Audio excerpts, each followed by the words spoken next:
శ్రీకాకుళం జిల్లాలో జగన్మోహన్ రెడ్డి గారి హయాంలో చాలా ప్రెస్టీజియస్గా స్టార్ట్ అయిన మూలపేట పోర్ట్ ఏదైతే ఉందో ఆ పోర్టు నిర్మాణ పనులు ఆయన దిగేసరికి 70% పూర్తి అయిపోయాయి. వీళ్ళ అధికారంలోకి వచ్చి 2 ఏళ్ళు పూర్తి కావస్తున్నా కూడా మిగిలిన 30% పనులను పూర్తి చేసే ఆలోచన కూడా చేయడం లేదు అని వైఎస్ఆర్ కాంగ్రెస్ పార్టీ మూలపేట దగ్గరికి వెళ్ళి పోర్టు దగ్గరికి వెళ్ళి పరిశీలిద్దామనుకుంటే పోలీసులు వెళ్ళనివ్వడం లేదు. అందుకని ఈరోజు మన మూలపేట పోర్టుకు చలో పద అని చెప్పి వాళ్ళు చలో మూలపేట పోర్టుకు పిలిపిస్తే ఆ తర్వాత దగ్గరలో ఒక భారీ బహిరంగ సభను కూడా ప్లాన్ చేశారు. అయితే వైఎస్ఆర్ కాంగ్రెస్ పార్టీ నేతలు వస్తున్నారు అనగానే పోలీసులు అక్కడికి వెళ్ళనీయకుండా పోర్టుకు 144 సెక్షన్ పెట్టారు. అండ్ నౌపాడ జంక్షన్ వరకు అనుమతి ఇచ్చి ఆ తర్వాత పోవడానికి వీలు లేదు అని చెప్పి ఎంత స్థాయిలో పోలీసులను పెట్టారు అంటే బాబోయ్, ఇంకా మన దేశంలో కానీ యుద్ధ వాతావరణం కనిపిస్తుందేమో అంతమంది పోలీసులను చూస్తే. భారీ ఎత్తున పోలీసులు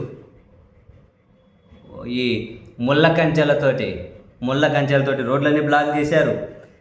చాలా కొన్ని దగ్గరలో అయితే ఇవన్నీ అడ్డు పెట్టేశారు.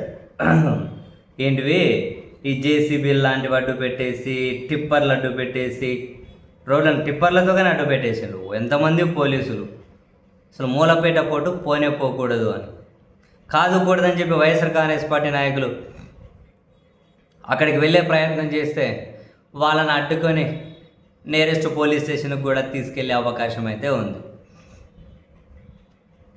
మరి అక్కడ పనులు జగన్మోహన్ రెడ్డి గారి హయాంలో ఏమీ చేయకపోతే అదిగో వాళ్ళు చెప్పేది అబద్ధం, ఏమీ చేయలేదని చెప్పి ప్రభుత్వం వాళ్ళ మీడియాని తీసుకెళ్ళి చూపించవచ్చు. లేకుంటే అక్కడ ఒక టీడీపీ మీడియాని తప్ప వేరే వాళ్ళని అలో చేయనీయకుండా వైసీపీ వాళ్ళని పంపించండి, వాళ్ళు చూస్తారు కదా.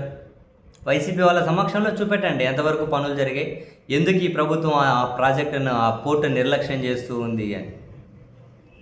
ఒక పక్క దాన్ని నిర్లక్ష్యం చేసి ఎందుకు చేస్తున్నారు అని చెప్పి అడిగే నాయకులనేమో అక్కడికి వెళ్ళనీయకుండా భారీ ఎత్తున పోలీసులను మోహరించి అక్కడ పోయే జనాలను పోనీయకుండా మొత్తం టిప్పర్లు ముళ్ళ కంచెలతో రోడ్లు బ్లాక్ చేసేసి మరి ఈరోజు వైసీపీ నాయకులు నౌపాడ జంక్షన్ దగ్గర అంటే దాటి అలో చేయట్లేదట. ఆ జంక్షన్ దగ్గర భారీ బహిరంగ సభ కూడా ఏర్పాటు చేశారు.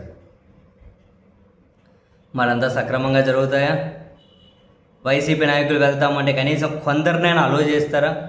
ఓకే, అందరినీ అలో చేయలేదంటే ఓకే, కనీసం 4-5 మంది నేతలనైనా పంపించి వాళ్ళతో పాటు మీడియాను పంపించి ఆ పోర్టులో ఏం జరుగుతుంది, ఏం జరిగింది, ఇంతకుముందు ఏం జరిగింది, ఇప్పుడు ఏం జరిగింది జనానికన్నా చూపెడతారు కదా.